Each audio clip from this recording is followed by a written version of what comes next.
Hi, I'm Carl Weber. Welcome to Video Aided Instruction series on how to write a great research paper. Well, we've reached the final program in the series. We've taken you all the way from developing a topic to conducting your research to writing the first draft of your paper.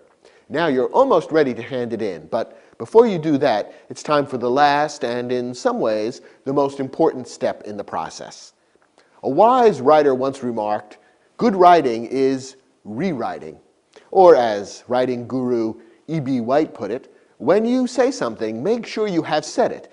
The chances of your having said it are only fair.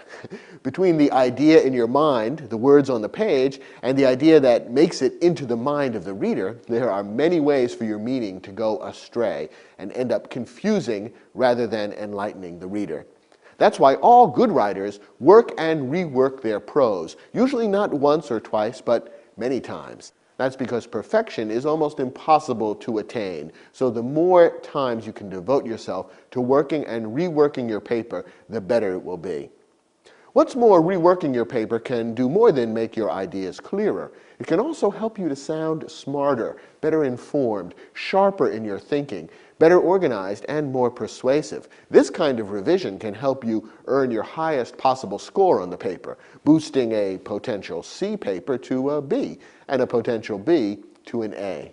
So before you abandon your research paper and turn it into your teacher, we recommend that you rework the paper at least 3 times, once for content, once for style, and once for mechanics. Yes, this is an investment in time, particularly since we strongly recommend that you try to leave at least 1 day between readings and reworkings. So you need to leave yourself at least 3 days before the paper is due with your teacher for this final stage of revision and perfecting the paper. It's an amount of time that will be well worth investing because you'll find that your paper will improve enormously if you go through this 3-step revision and rewriting process.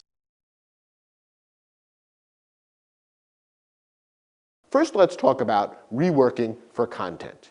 The first content question to ask yourself about your paper is, does the paper satisfy the assignment? Go back and find the original assignment that your teacher handed you, lo, these many weeks or even months ago, and review all the elements that were listed or described in that assignment. Make sure that you've provided in your paper all of the elements that your teacher requested. These might include the following. First, a specific number or assortment of types of research sources. So, for example, if your teacher has specified that you must cite or list at least 10 research sources, of course, make sure before you hand in the paper that you've got at least 10 sources. Your teacher may also have specified certain particular types of research sources that need to be included in your paper. For example, primary versus secondary sources. Your teacher may have required a particular number of each. Your teacher may have requested offline as well as online sources, published versus unpublished sources, books versus periodicals, and sources from particular time periods. If you're missing any materials of a certain type that your teacher has requested, now's the time to find them and incorporate them into your paper as best you can. Now, your teacher's original assignment may also have specified a particular type of content. Naturally, in the entire process that we've gone through in this series, we've shown you how to take a broad general subject area, turn it into a specific topic, then into a question to be examined, and coming up with the right answer, the thesis that you're going to build your paper around. However, it's worthwhile at this stage to look back at the original assignment and notice what words the teacher used in describing the kind of content he or she expects in your paper. You might find, for example, in that original assignment words like analyze, compare, review, describe, explain, and define. Each of these means something slightly different and implies a different type of contents for your paper. And you want to make sure at this point that you are providing the right kind of contents to meet the teacher's expectations. For example, to analyze a topic is to break it down into its component parts and explain how those parts relate to one another. To compare 2 or more things is to show the similarities and the differences between them. To review a topic is to survey all the main ideas and points of view concerning it and to cover the topic as broadly as possible. To describe or explain an idea is to discuss each of its most important points. And to define an idea is to state what it means, what it does not mean, what it applies to, and what it does not apply to. So look back at your teacher's original assignment at this point for clues as to some of the specific types of contents that your teacher expects to see in the paper, and make sure you've included those contents if you haven't already. And of course, you want to make sure that you've met your teacher's specified length requirement, which might be measured either by word count or by number of pages. If a length range is suggested, for example, 10 to 15 pages or 2,500 to 5,000 words, it's best to be somewhere near the middle of the suggested range. If your paper runs slightly long, it's probably all right if you hand in a 16-page paper when a paper of 10 to 15 pages was requested. That's probably fine. If you run much too long, find ways to trim, and in a few moments we'll be discussing some detailed techniques that you can use for shortening your paper without losing any of the important ideas. If you run too short, don't give in to the temptation to simply lengthen the paper by sticking in extra verbiage, throwing in more words, taking simple ideas and making them sound complicated by adding many more sentences and phrases. Usually your teacher will be able to tell that you're padding, and your grade will go down rather than up as a result. So if you are running short, if you find you've got an 8-page paper when your teacher asks for a minimum of 10, you need now to enrich the contents. In other words, add some real substance to the paper before handing it in. The next question to ask grows directly out of this last point. Are the contents of your paper rich enough, thorough enough, and complete enough to deserve a high grade? If you reread your paper now and sense that there are weak spots, places where the content is not very interesting, not impressive, or not convincing, then now is the time to enrich the material. And here are some ways to achieve that. First, try adding one or more additional pieces of evidence, examples, quotations, anecdotes, historical events, or whatever, which will further strengthen your argument. In other words, additional pieces of evidence that help to support the thesis that you're trying to demonstrate in your paper.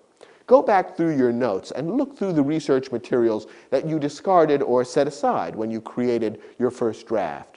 When we were talking about creating the first draft, we emphasized the need to be selective in using your research materials. Chances are good that you only used a fraction of all the things that you read about and learned about while doing your research. Now, if you find that you've left the paper a bit skimpy in one or two places, you can go back, go through all those materials that you did not use, and pick the best ones to add back into the mixture. See whether some of those items that you left on the editing room floor deserve a second look.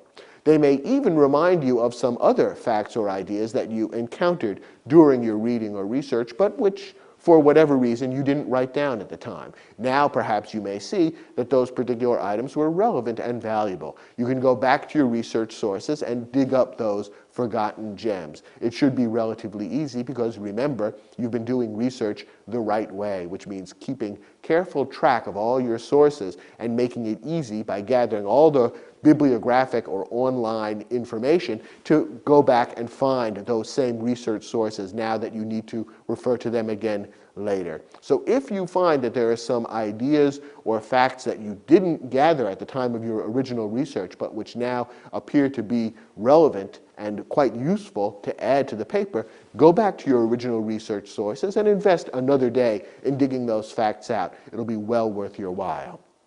Another way of enriching your paper, if you need to do that in this final stage, is to insert or expand a discussion of one or more opposing points of view. Remember that the best research papers not only present and defend your own viewpoint, that is, you, the author's viewpoint, they also present and analyze other people's opinions, that is, the ideas that were presented by other writers, researchers, and scholars in the research materials that you've read in preparation for doing your paper. Remember that you, as a writer of a research paper are setting yourself up as a scholar in a long line of scholars going back for decades or centuries who have written about your particular topic. You've got your own point of view that you've developed, which is somewhat different from the point of view of anyone else who has written about the topic before. Some of those other points of view ought to be presented in your paper, and you should show why those other points of view are, as far as you're concerned, less convincing than your own thesis. So if at this point, as you review the paper, you find that you haven't done a thorough job of reviewing and refuting the opposing positions, you can add that material now. Finally, you can search out any topics in the paper that aren't fully explained or clearly described or adequately defended. Now, one way to find these weak spots is by feel. Are there pages of your paper that you feel vaguely unhappy about when you read? Places that you sense aren't as well developed as the rest, and perhaps that you're secretly hoping your teacher will skim rather than studying with care? If you sense that there are weak spots by feel, then now is the time to go back and strengthen those. Another way to find the weak spots in your paper is by outlining the paper. We suggested way back when you were beginning the first draft of your paper that you create a simple outline, simply listing the topics that you're going to cover in the paper in the order in which you think they make sense.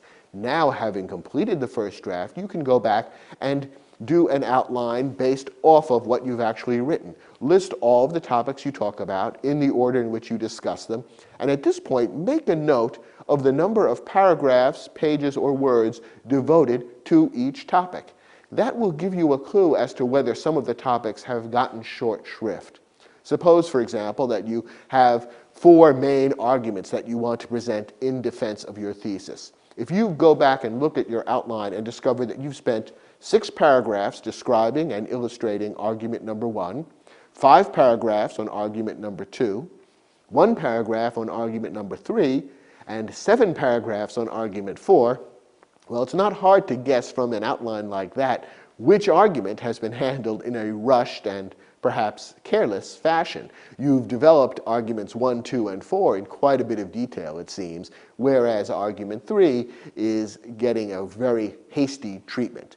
Go back, take a closer look at argument 3, and figure out what it needs to be as solid and convincing as the others, and add that material at this point. Okay, that completes what you need to do in your first reworking for content. Now it's time to move on to a second layer of reworking for style.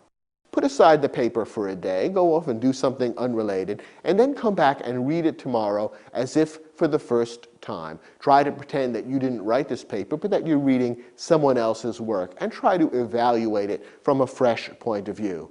Ask yourself questions like this. Are the ideas clear and understandable? Do they flow gracefully from one point to the next?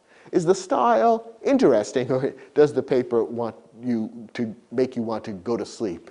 Do the right points get emphasis, or are they buried under a welter of less important or even irrelevant materials? Do you sound smart?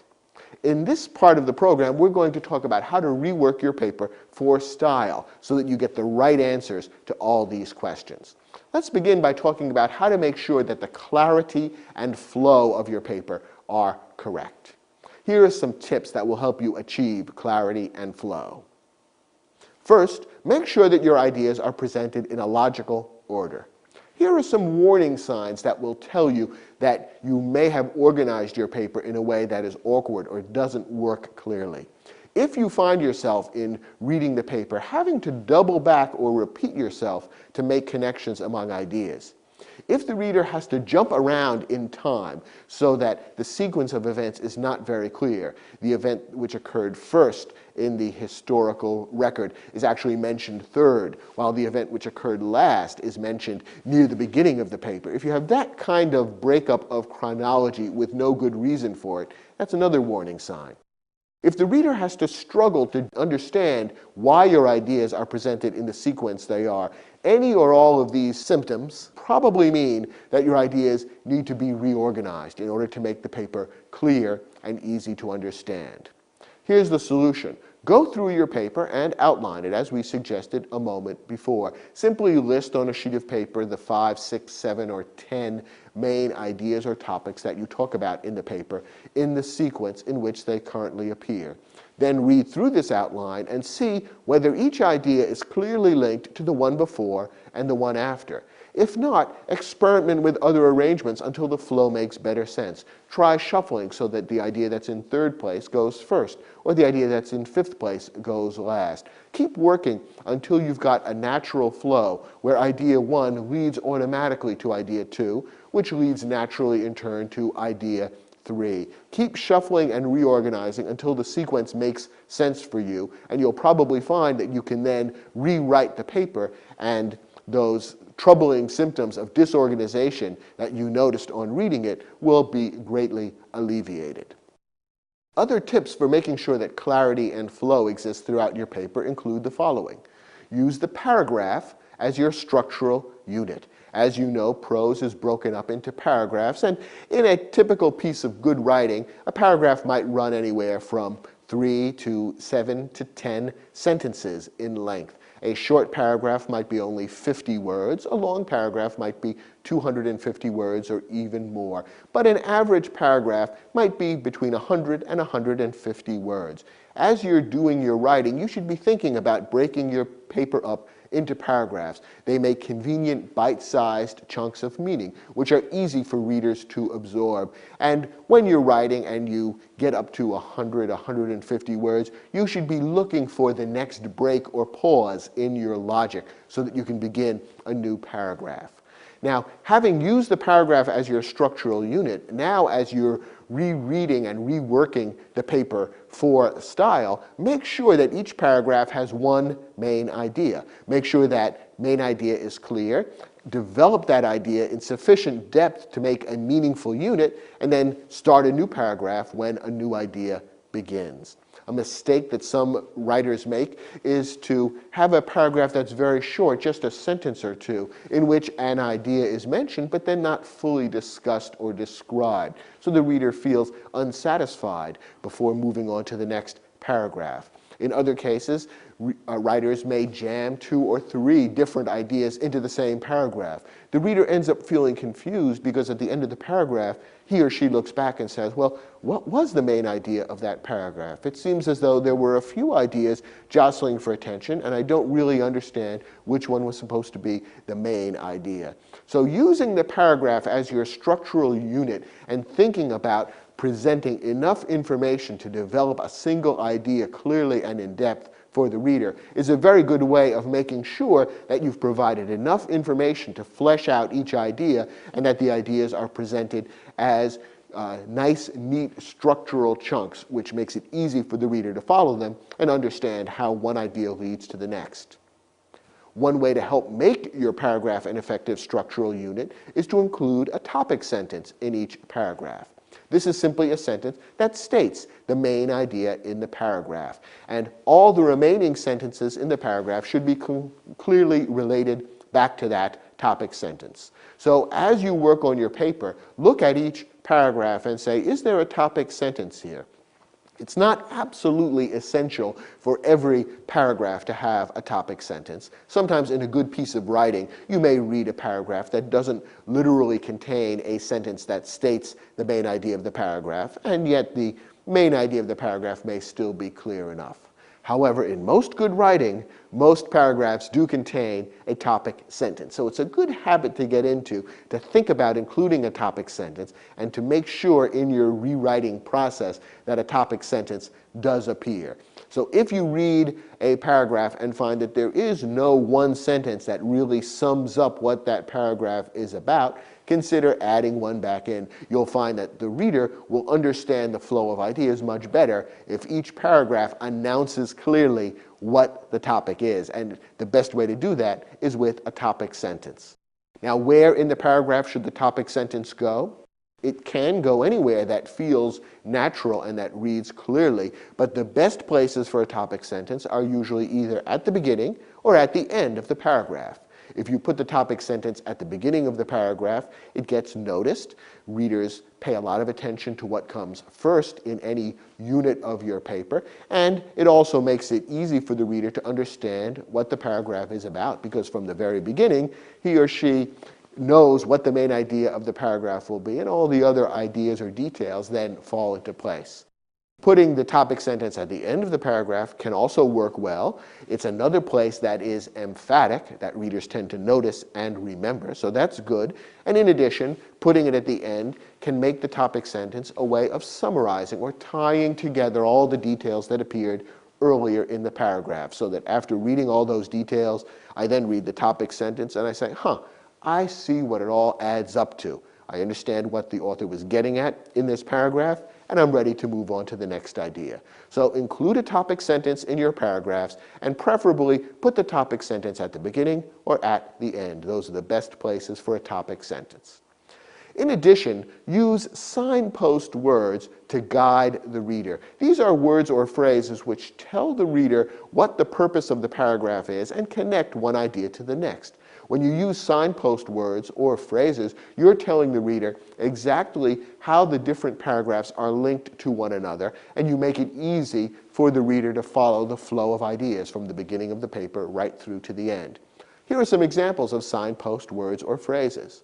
First, second, next. Similarly, by contrast, on the other hand, for example, therefore, as this shows. You can imagine using signpost words or phrases in a paragraph, and what words and phrases like these do is that they help the reader understand the role that a particular paragraph plays in the paper. So, for example, when the first sentence of a paragraph includes a phrase like, for example, or for instance, the reader now knows, okay, the details I'm going to read in this paragraph offer a specific illustration of an idea that was mentioned before, and that tells the reader exactly what this paragraph is for. If, on the other hand, the first sentence of a paragraph includes the phrase, by contrast, the reader says, okay, now I know that all the details in this paragraph are going to set up a contrast or a distinction to ideas that were mentioned before, and I'm going to have to bear in mind that these two paragraphs offer ideas that are in some way opposed, and the author will presumably go on to explain what is the purpose of that contrast or that distinction. So go out of your way to include signpost words and phrases in each paragraph. What you're doing, in effect, is taking the reader by the hand and explaining very clearly to the reader, okay, here's what I'm doing in this paragraph, so now you understand why I'm including these facts and what the purpose is that they play in the paper as a whole. Another important goal of reworking your paper for style is to make sure that your writing is concise and interesting. And these two things go hand in hand. Writing that is concise, that is not verbose and doesn't use unnecessary words, tends to be more energetic and more interesting. If I read 500 words that convey a certain amount of information and then read 300 words that convey all the same information, chances are the 300-word version is going to be a lot more energetic and therefore a lot more interesting than the longer version, which is filled with all kinds of unnecessary words and phrases. So being concise, to the point in your writing, helps to make your prose more interesting and will probably earn you a higher grade on your paper.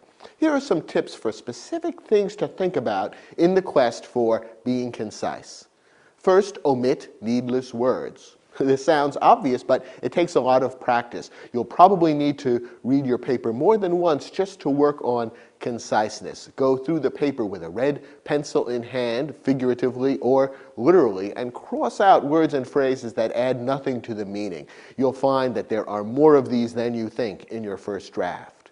Next, look for lifeless words that have no energy and convey no meaning, and rephrase the sentences that contain those lifeless words so as to eliminate them. The goal is to write sentences that convey your ideas clearly and that are filled with words that snap, crackle, and pop, so the reader will feel excited and energized by your writing rather than being bored by it. Another tip, look for to be verbs and replace them with action verbs. There's nothing wrong, of course, with forms of the verb to be. I mean verbs like is, are, were, have been and will be. All of these are forms of the verb to be, and they're perfectly grammatically correct, and at times they're the best verbs to use. But many writers have a habit of using to be verbs in almost every sentence, even when other action verbs describing something that someone does rather than something that someone is, action verbs might often be more appropriate and more effective. And when a paragraph or a paper contains a succession of sentences with nothing but to be verbs, the sentences tend to sound flat and boring because, in a literal sense, nothing is happening. Things are just standing around statically rather than doing something. So deliberately scrutinize your paper, looking for the kinds of verbs you've used. If you have too many verbs of being, look for opportunities to turn them into verbs of action instead. Also look for passive verbs. These are verbs in which the subject of the verb is receiving the action rather than doing the action. When possible, rephrase the sentence to use an active verb instead of a passive verb.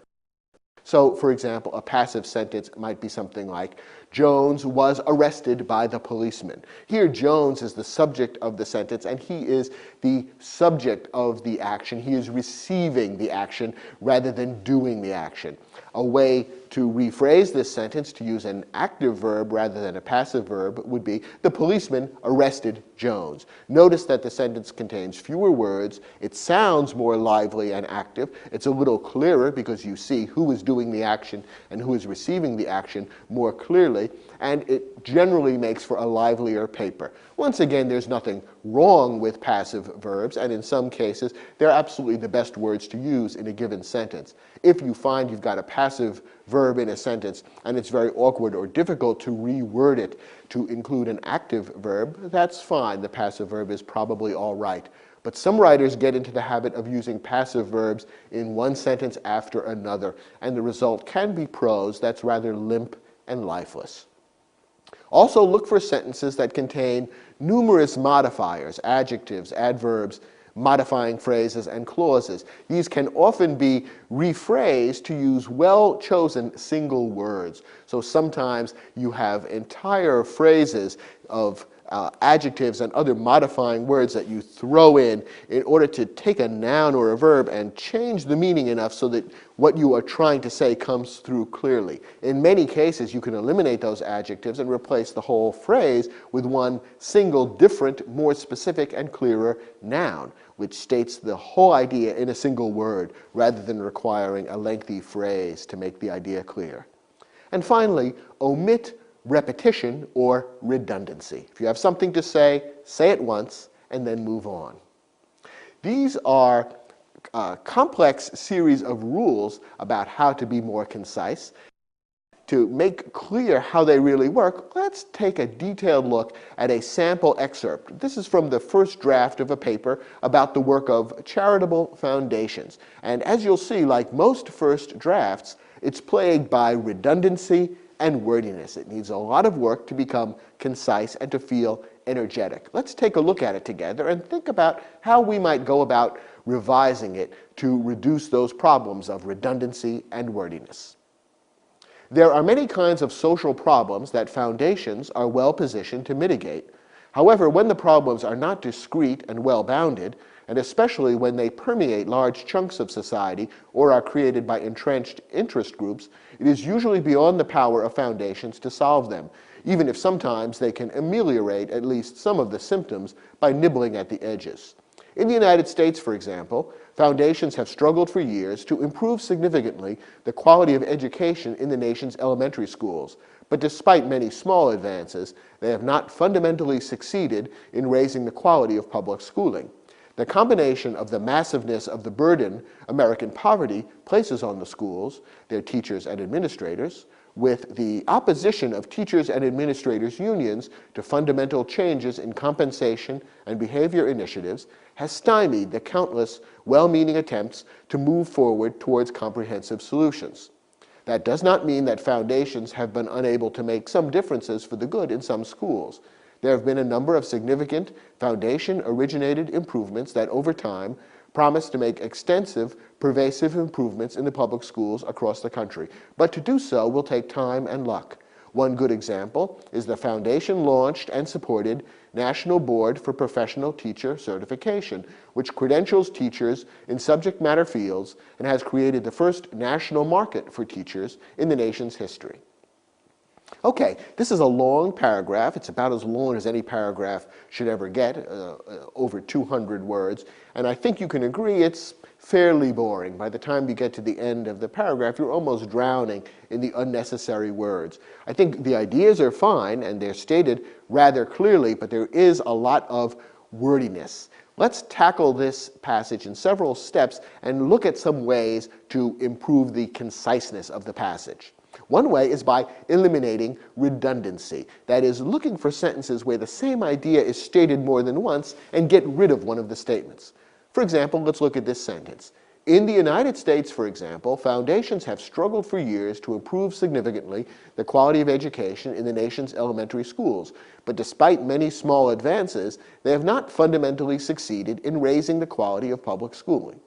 Okay, this sentence actually refers to the same idea twice, that is, improving the quality of schools. First it says that foundations have tried to do this for a long time, and then it says they haven't really succeeded. But each time it includes a whole group of words restating the same idea. That's redundancy.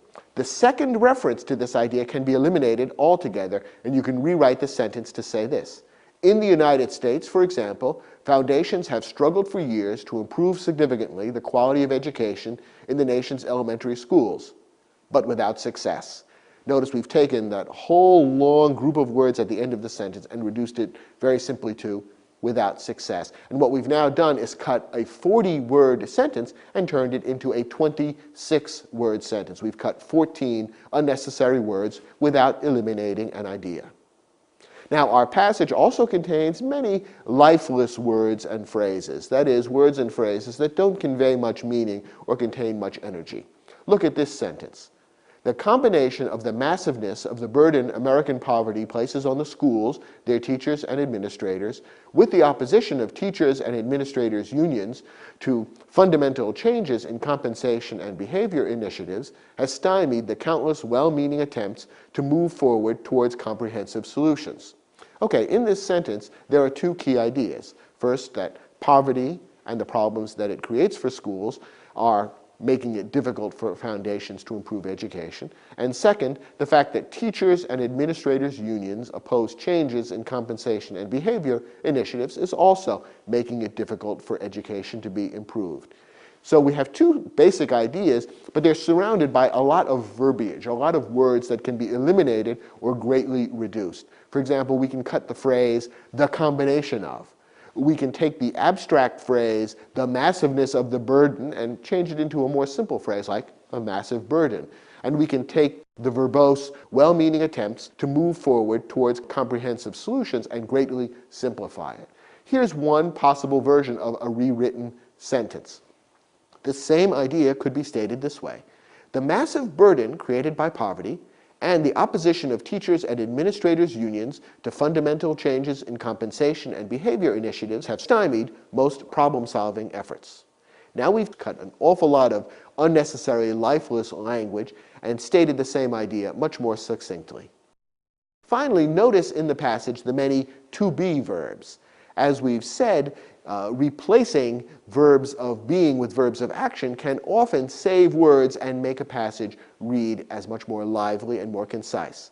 For example, in this passage, the first sentence reads, there are many kinds of social problems that foundations are well positioned to mitigate. Here we have two to-be verbs. There are and foundations are well positioned to mitigate. When we rewrite the sentence to eliminate the to-be verbs, we can reduce 13 words to 8 this way. The sentence could read, foundations can mitigate many kinds of social problems. We've replaced the to-be verb with the action verb can mitigate and saved a lot of time and made the sentence much more energetic and concise. In a similar way, this sentence also is built around to-be verbs. There have been a number of significant foundation-originated improvements that over time promise to make extensive, pervasive improvements in the public schools across the country, but to do so will take time and luck. Let's revise it to get rid of the to-be verb, and instead the sentence could read this way. Some significant foundation-originated improvements promise to make extensive improvements in America's public schools, but this will take time and luck. This reduces 34 words to 20, and by the way, we also eliminated some redundancy along the way. If we make the same kinds of changes throughout the passage, we could end up with a revised version of the paragraph that reads like this. Foundations can mitigate many kinds of social problems. However, when problems are complex, pervasive, or created by entrenched interest groups, foundations can usually do little beyond alleviating minor symptoms. In the United States, for example, foundations have struggled for years to improve significantly the quality of education in the nation's elementary schools, but without success. The massive burden created by poverty and the opposition of teachers and administrators' unions to fundamental changes in compensation and behavior initiatives have stymied most problem-solving efforts. Foundations haven't been completely helpless in the educational field. Some significant foundation-originated improvements promise to make extensive improvements in America's public schools, but this will take time and luck. One good example is the foundation-launched and supported National Board for Professional Teacher Certification, which credentials teachers in subject matter fields and has created the first national market for teachers in the nation's history. Now, this rewritten paragraph isn't necessarily a brilliant piece of writing, but we've trimmed 238 words to just 143, cut the passage almost in half. We've saved about 40%, in fact, in terms of number of words. If you make similar changes throughout a paper you've written, you can eliminate many needless pages and make your paper much more interesting, lively, and effective. And if you think your paper is not verbose and is already concise enough and doesn't really need much revision, you probably should think again. Almost every first draft is wordy. That's just the way writers are. And almost every first draft can be significantly cut and therefore improved. I have a favorite story that illustrates this. A friend of mine named Tony used to work as the advertising director for one of America's leading magazines. And in that job, he used to work with advertising companies and help them to make their writing more concise and therefore more effective. He helped rewrite many advertisements over the years to turn them from so-so pieces of writing into very strong, effective pieces of writing. One time, Tony was working with a particular client who refused to believe that his ad needed any cutting. Tony kept trying to persuade him to let him do his magic by reducing some of the unnecessary, lifeless words, but the client said, "No, my prose is fine and doesn't need your work."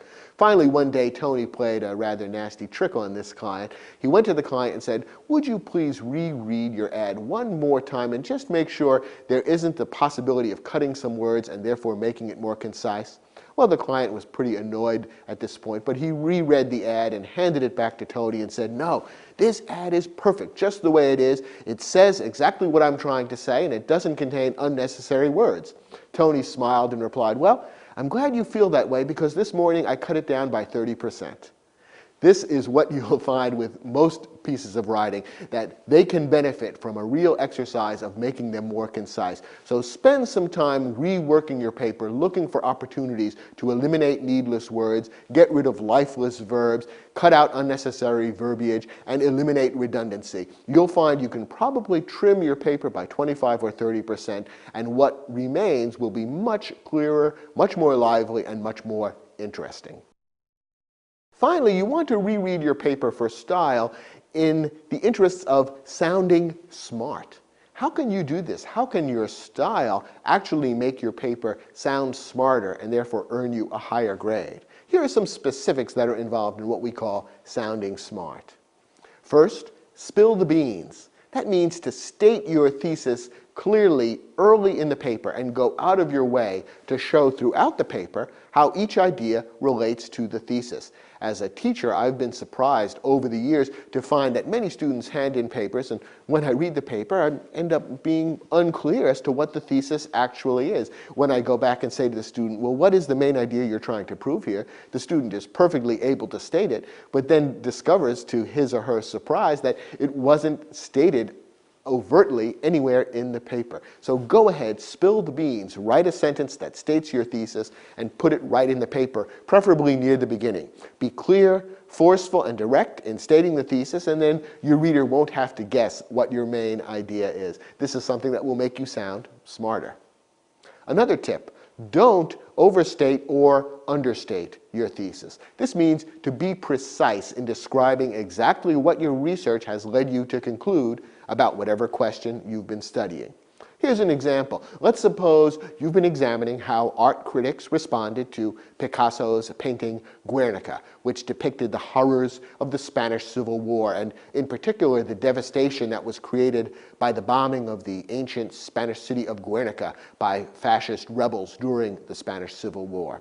Now today, this painting, Guernica, is generally regarded as a masterpiece of modern art. But your review of the writings of art critics in the 1930s, when Guernica was first painted and exhibited, shows that many critics, though not all, reacted to the style and the artistry of the painting in accordance with their preconceived political positions on the Spanish Civil War. In other words, for the most part, critics who agreed with Picasso's politics liked the painting's style, while critics who disagreed with Picasso said that the picture was badly designed.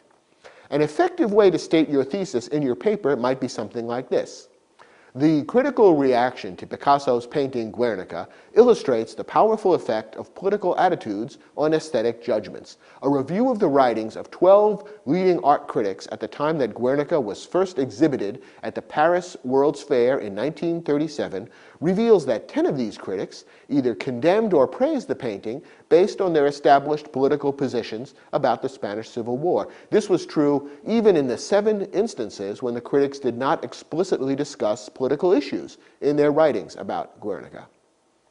Let's look at this paragraph stating the thesis. Notice how it states the thesis very precisely. It doesn't go too far and overstate by overgeneralizing. For example, it doesn't state or imply that every critic of Picasso was simply parroting a political position while pretending to be taking an aesthetic stance. Instead, it's very precise in stating where the conclusions were drawn from, the work of 12 critics.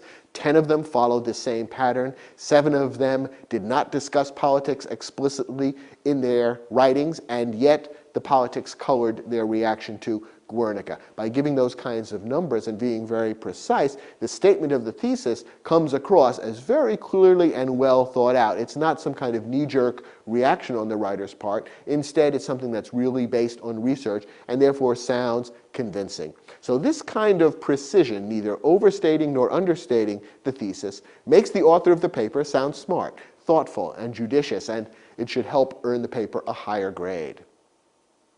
Another way to sound smart is be specific.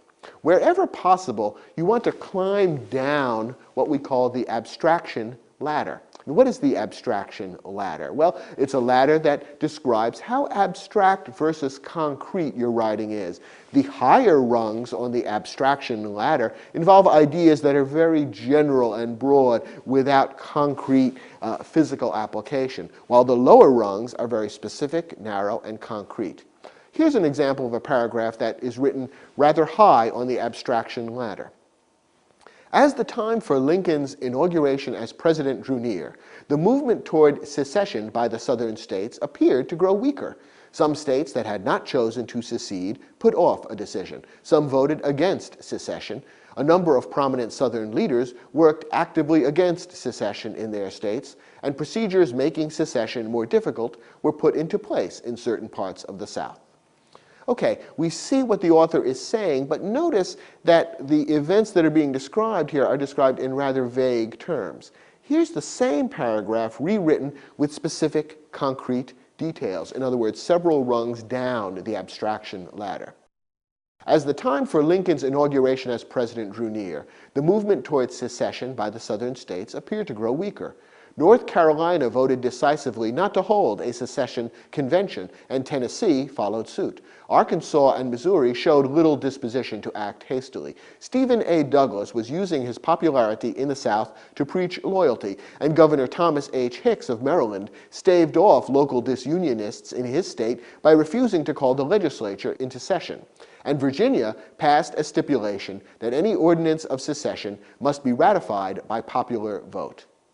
You see the difference between these two paragraphs. This second paragraph is not much longer, but it's much more specific and concrete. Rather than referring in a vague way to some states did certain types of things and certain leaders said certain types of things, instead it names names and talks very specifically about decisions that were being taken in the South at this time. So we come away from this paragraph understanding much more clearly and specifically what the author is getting at and what facts or information the author's conclusions are based upon. The author sounds smarter simply because he has been much more specific in making his points. Another way to sound smart, use sentence structure to emphasize connections among ideas, such as similarities, contrasts, cause and effect relationships, and time sequences. So, for example, when you're describing the similarities and differences between two things, emphasize the comparison by setting up the two parts of the sentence in grammatically parallel form. When you're presenting a series of ideas that have a similar logical role in the paragraph, express them using similar grammatical structures. And when you want to link the ideas in two or more sentences, don't be afraid to repeat words or phrases to make the links obvious. Here's an example. The author of this paper wants to introduce two differing economic theories and to emphasize the differences between them. Notice how she uses sentence structure and word choice to point up the contrast and make the distinctions very clear. Here's the excerpt.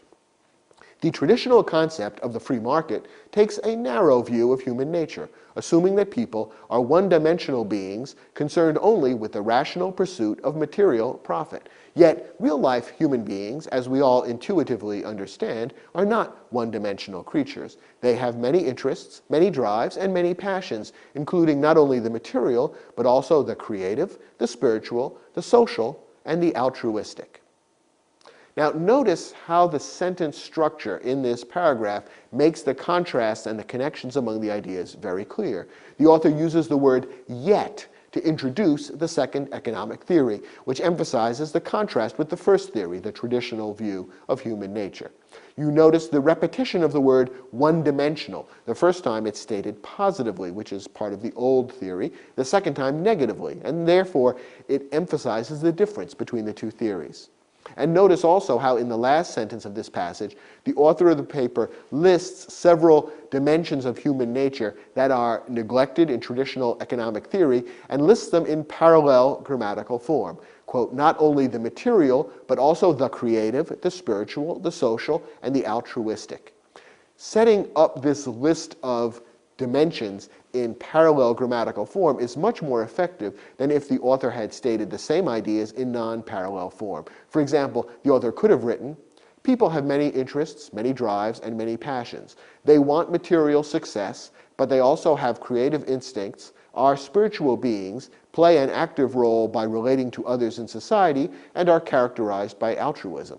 This states all the same ideas, but notice how much less interesting and clear it is because all those ideas are not set up in parallel grammatical form, but instead in a series of different phrases and clauses, each of which is worded differently. The ideas come across much less clearly.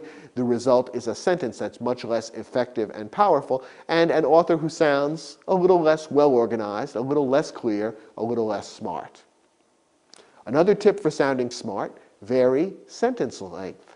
Use a short sentence from time to time, particularly for emphasis. After a series of longer sentences, 20 words or more, a short sentence of 10 words or less breaks up the rhythm and gives the reader a bit of a pleasant jolt, a change of pace that refreshes the reader's mind and also draws the reader's attention. So a very short sentence is a good place to state any important idea. The reader is going to notice it and will probably remember it. Here's an example of how to vary sentence length using a paragraph drawn from the same paper about foundations that we saw earlier.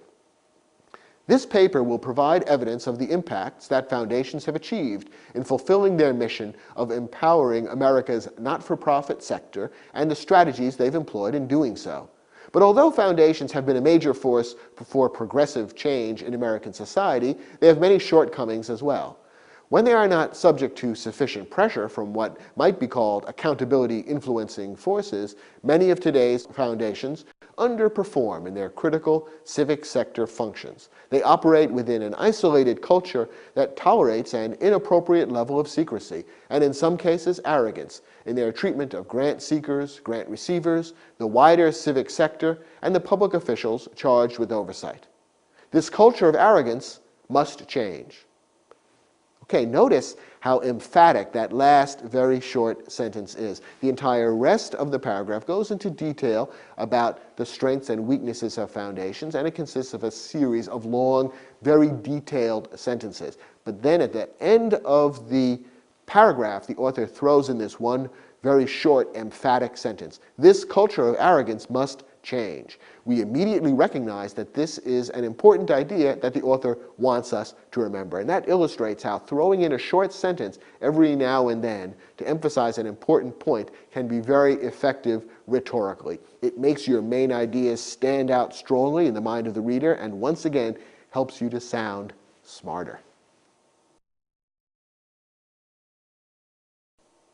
Well, you've reworked your paper once for content and once for style. Now it's time to rework it for the third and final time for mechanics. And here is where you're going to get down to nitty-gritty details, which perhaps shouldn't be very important, and yet they will affect your grade. When your paper is riddled with careless mistakes and typographical errors, spelling mistakes, punctuation errors, your teacher can't help but downgrade your score and perhaps think that you didn't really care very much about the quality of the paper. So this third and final reworking for purely mechanical errors is quite important and deserves time and attention on your part.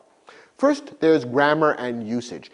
By now, you probably know some of your own grammar and usage weaknesses, some of the kinds of mistakes that you habitually make in papers.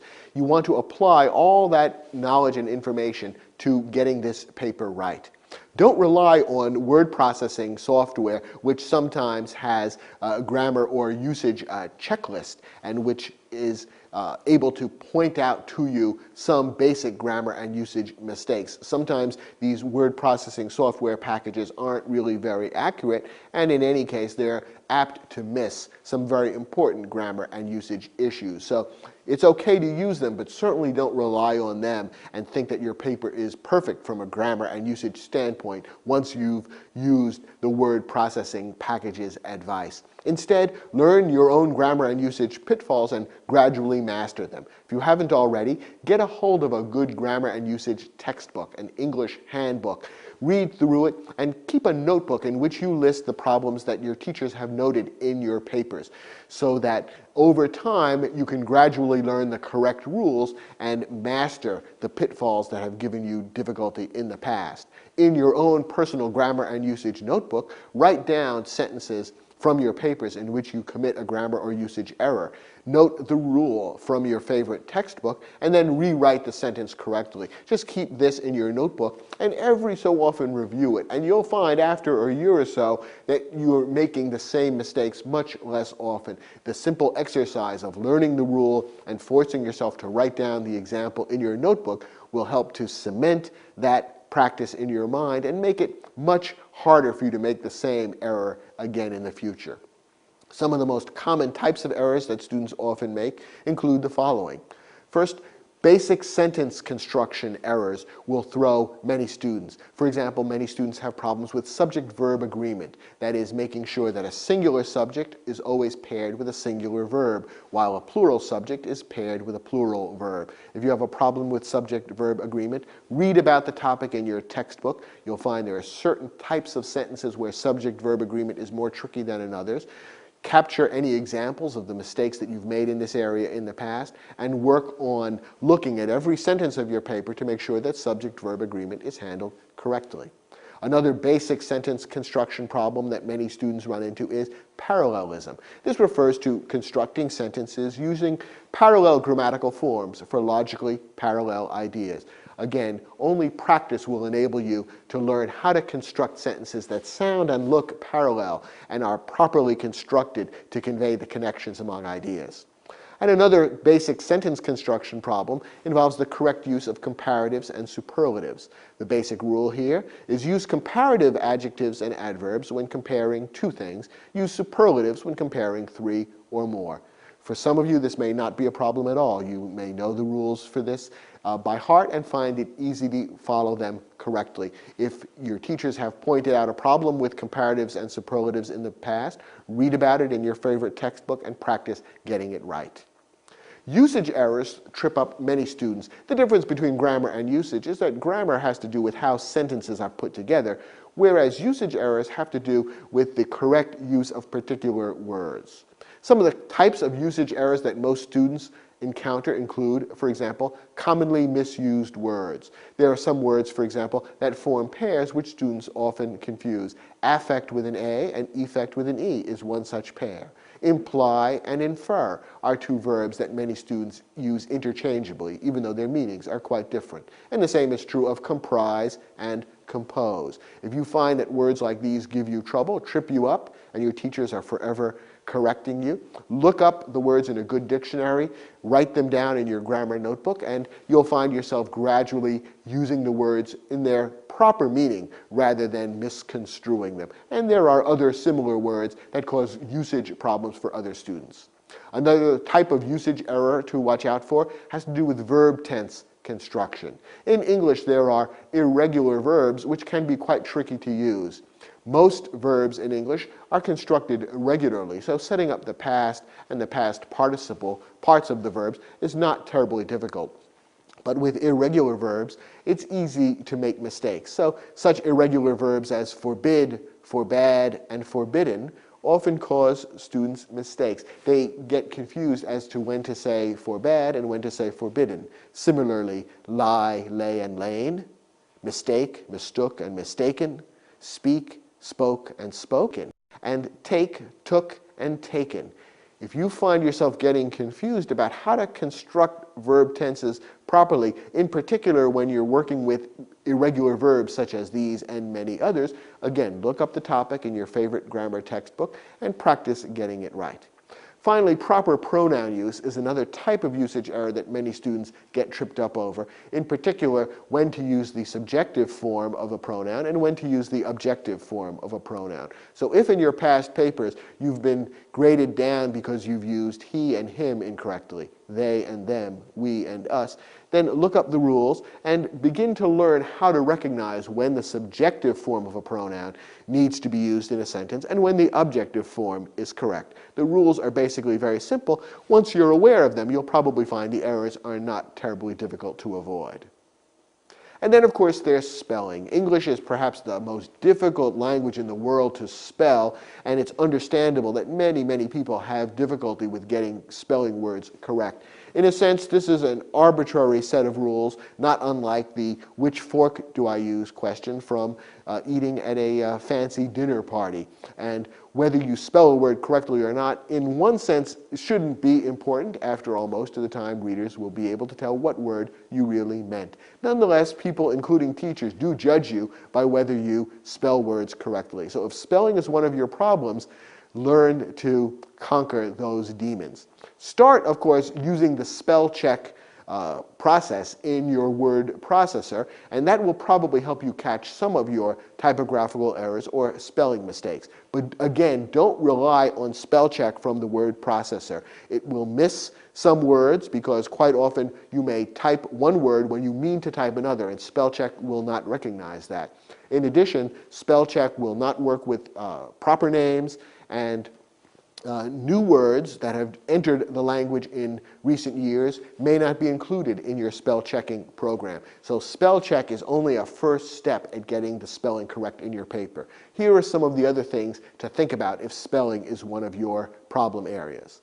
First, watch out for homophones. These are words which sound the same but have different meanings and often are spelled differently. There are many, many homophones in English, and if you aren't wary, you may find yourself using one word when you mean the other, and therefore confusing the meaning of your paper and perhaps earning your teacher's wrath. And spell check, of course, won't help you with homophones, because all that spell check does is check whether the word exists in the dictionary, not whether it's the correct word to use in a given context. Some common homophones that confuse people are there, and there, to, and to, by, and by, lead, the metal, and led, the verb, rained, and rained, two verbs with different meanings and different spellings, seas, and passed, and passed. And again, there are many others. If you find yourself misspelling homophones, write them down and learn the correct way to use each word in the proper context.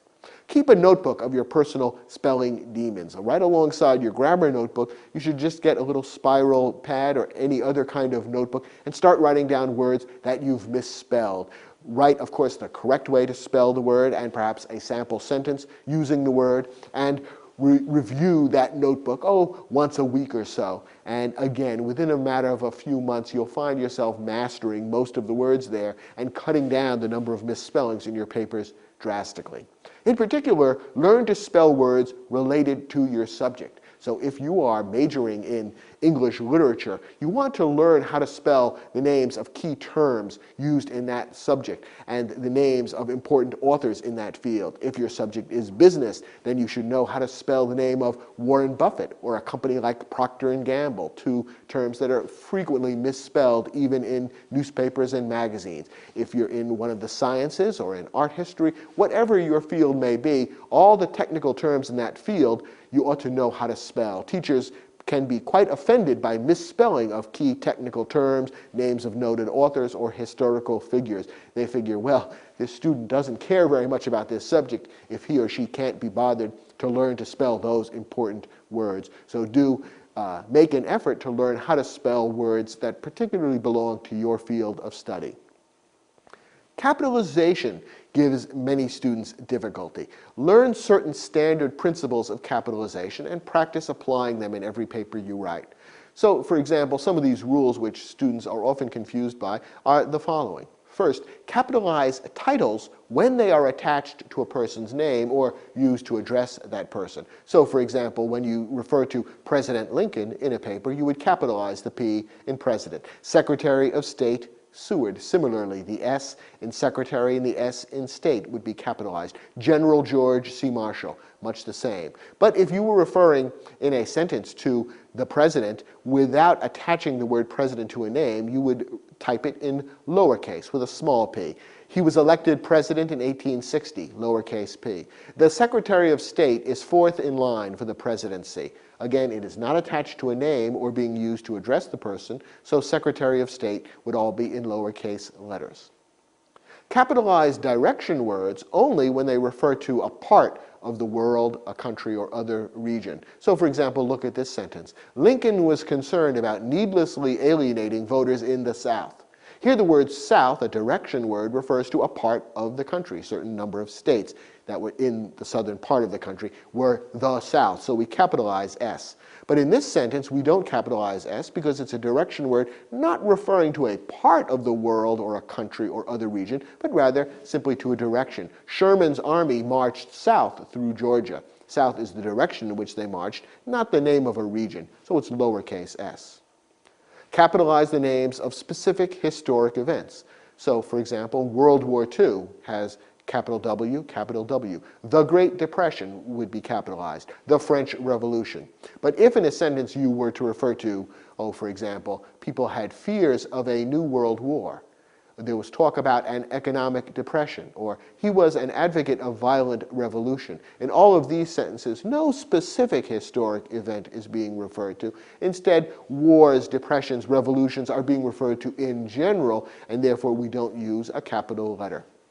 Now, there are other basic capitalization principles that may apply to your paper, and any of the style guides that we've recommended earlier in this program would cover all those capitalization rules. And in fact, your grammar textbook would probably cover them as well. So when you're checking your paper for mechanics, if there's any word or phrase that you're not sure about the proper capitalization rule, look it up either in your grammar book or in your style guide. Chances are good it will be discussed and explained, and you'll be able to figure out exactly what to do.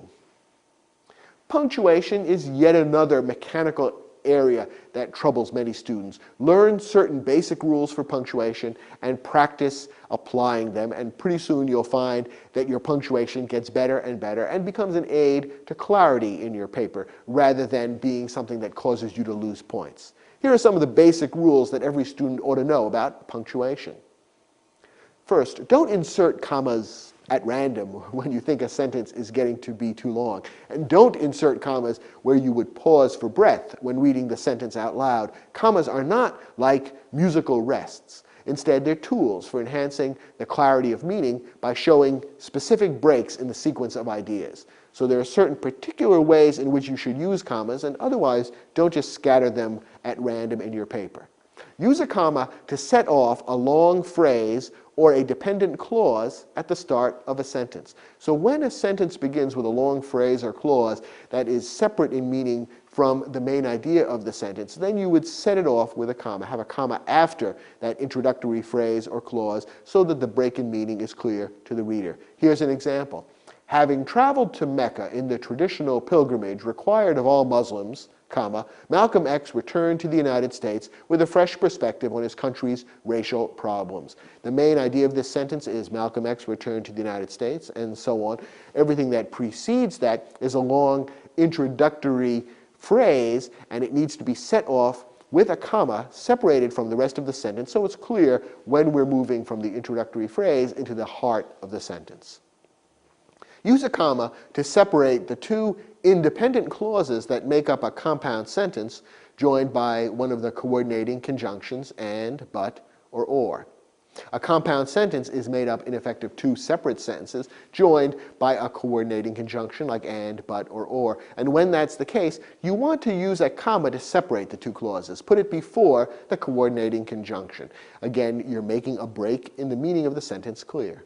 Here's an example. Picasso's political attitudes were always left of center, comma, but he never fully subscribed to socialist doctrine or participated actively in the party's propaganda efforts. What comes before the comma and what comes after the comma could each stand alone as a sentence. So we have two independent clauses. To make the sentence very clear, we separate them with a comma. Also use commas to set off phrases that interrupt a sentence. Quite often in the middle of a sentence, you'll see that the main structure of the sentence is broken up by a few words which introduce some interesting or worthwhile idea, but which are disconnected grammatically from the rest of the sentence. When that's the case, we would use commas to set off that interrupting phrase. Here's an example. Speciation, according to traditional Darwinian theory, results from the accumulation of small genetic changes over many generations. Okay, the basic sentence here says speciation results from the accumulation, blah, blah, blah. What comes in between the commas is an interrupting phrase which says this is according to traditional Darwinian theory. It's a relevant idea, an important fact for the sentence to include, but it interrupts the main grammatical structure of the sentence, and so we set it off by commas. Makes it easy for the reader to understand that a break is being introduced and when we're getting back to the main sentence structure. Notice how the comma adds to clarity. It's not just there for decoration or for a pause to catch your breath. Also use commas to separate items in a series of three or more. Here's an example. Melville's contemporaries, including Hawthorne, Thoreau, and Emerson, were united in their admiration for his work while confessing their difficulty in understanding it. Well, we have several commas in this sentence. The first comma is intended to break off a group of words that interrupt the main part of the sentence. So the entire phrase, including Hawthorne, Thoreau, and Emerson, is all an interrupting phrase that breaks up the main structure of the grammar of the sentence, which is Melville's contemporaries were united in their admiration for his work. In addition, we need commas after Hawthorne and Thoreau because we've got a series of items of three or more. Hawthorne, Thoreau, and Emerson, three different writers are being mentioned, and for clarity's sake, we separate them with commas. Those are the ways to use commas. Generally speaking, those are the only ways to use commas. There are some other much less commonly used uses of commas, which you can read about in your favorite grammar textbook. But in general, you shouldn't use a comma unless it is filling one of the roles we just described. So for those of you who have been confused about when and where to use commas, now you know. What about some other punctuation marks that are often misused? A semicolon is one that many students are confused about, but again, it's basically simple. Use a semicolon between two independent clauses that are not joined by a conjunction. We saw a moment ago that a compound sentence consists of two independent clauses and that you often have a conjunction to join them. And in that case, a comma should be used to separate the two independent clauses. Well, you can also have two independent clauses in the same sentence where you have two ideas that belong together, but you don't use a conjunction to connect them. Instead, you can simply insert a semicolon. Generally speaking, what appears before the semicolon should be able to stand alone as a sentence. It should be an independent clause. What follows the semicolon should also be able to stand alone as a sentence. It's an independent clause. Here's an example.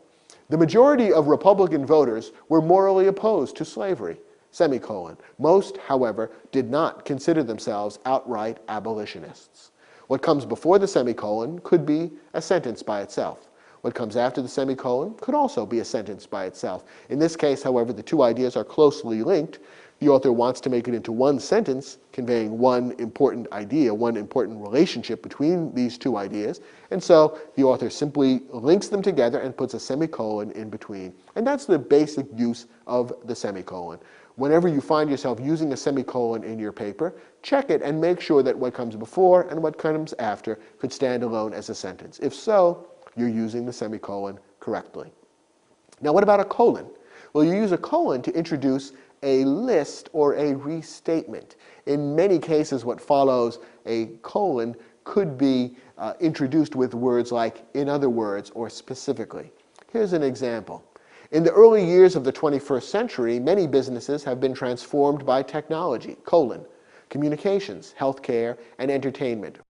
So what follows the colon in this sentence is a list, or it could even be referred to as a restatement. It is restating what are some of the many businesses that have been transformed by technology. You could even substitute words like for example or to be specific for the colon. Those are all good clues that a colon is the correct punctuation mark to use in a sentence like this.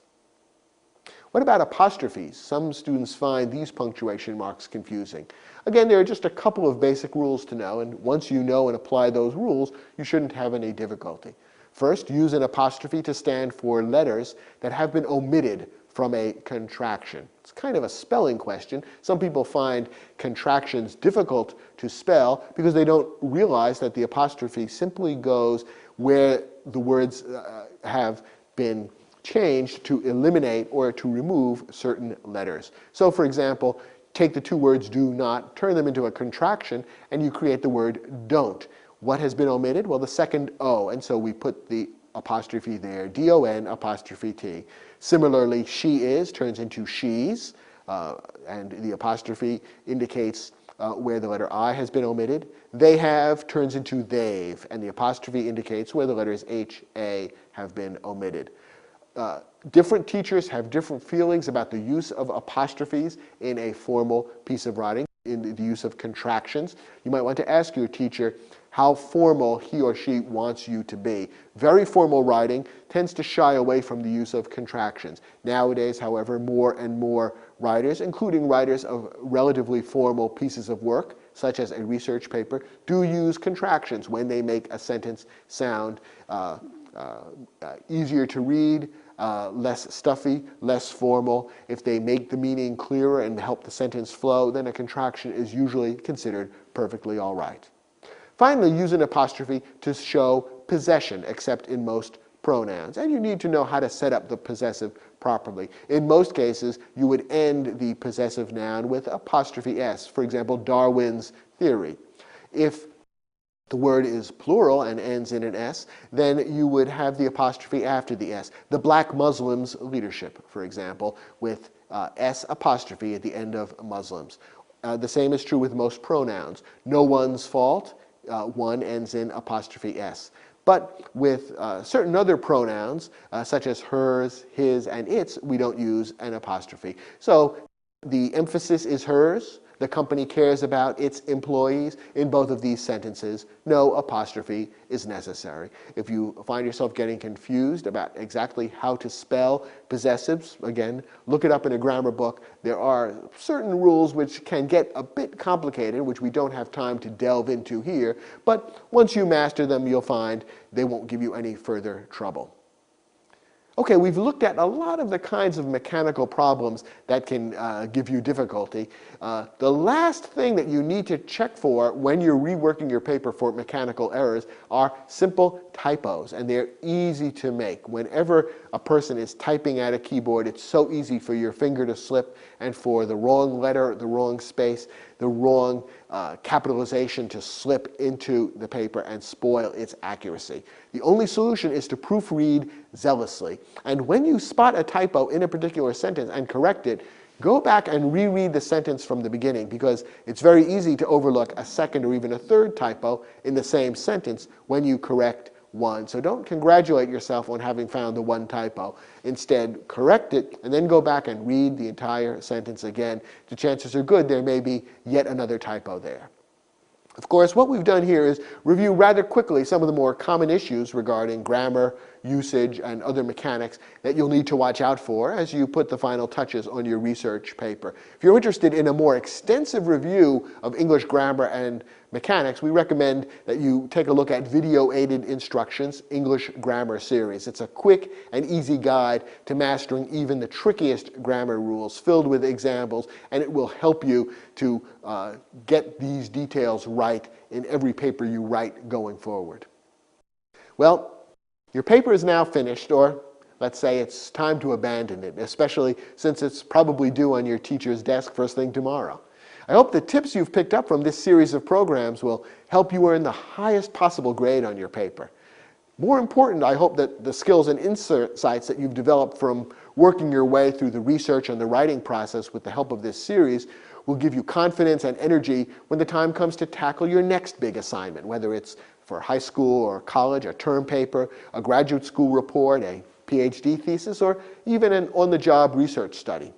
I think you'll find that the things that you've learned in this series, especially our techniques for analyzing problems, thinking about answers, discovering facts and ideas, organizing concepts, and then presenting them clearly and persuasively in written form, I think all of these techniques will stand you in good stead in the years to come, no matter where your academic career and your life choices may take you. Meanwhile, thanks very much for watching, and good luck as you put the final touches on your great research paper.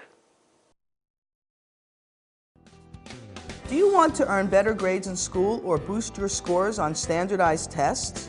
Do you want to increase your fluency in English or improve your communication skills at work? Or do you simply want to relearn those forgotten grammar rules? Well, look no further. Video-Aided Instructions English Grammar Series is a great resource for everyone, whether you're new to English or you've been speaking it for years. Our one-of-a-kind series can help you master even the most complicated grammar topics. Be sure to view the entire series: English grammar sentence structure, parts of speech, sentence complements, verbs, pronouns, agreement, modifiers, parallel structure, punctuation, and spelling and capitalization. So don't let mistakes in English grammar embarrass you or hold you back. Let Video-Aided Instruction help you eliminate them from your speaking and writing forever.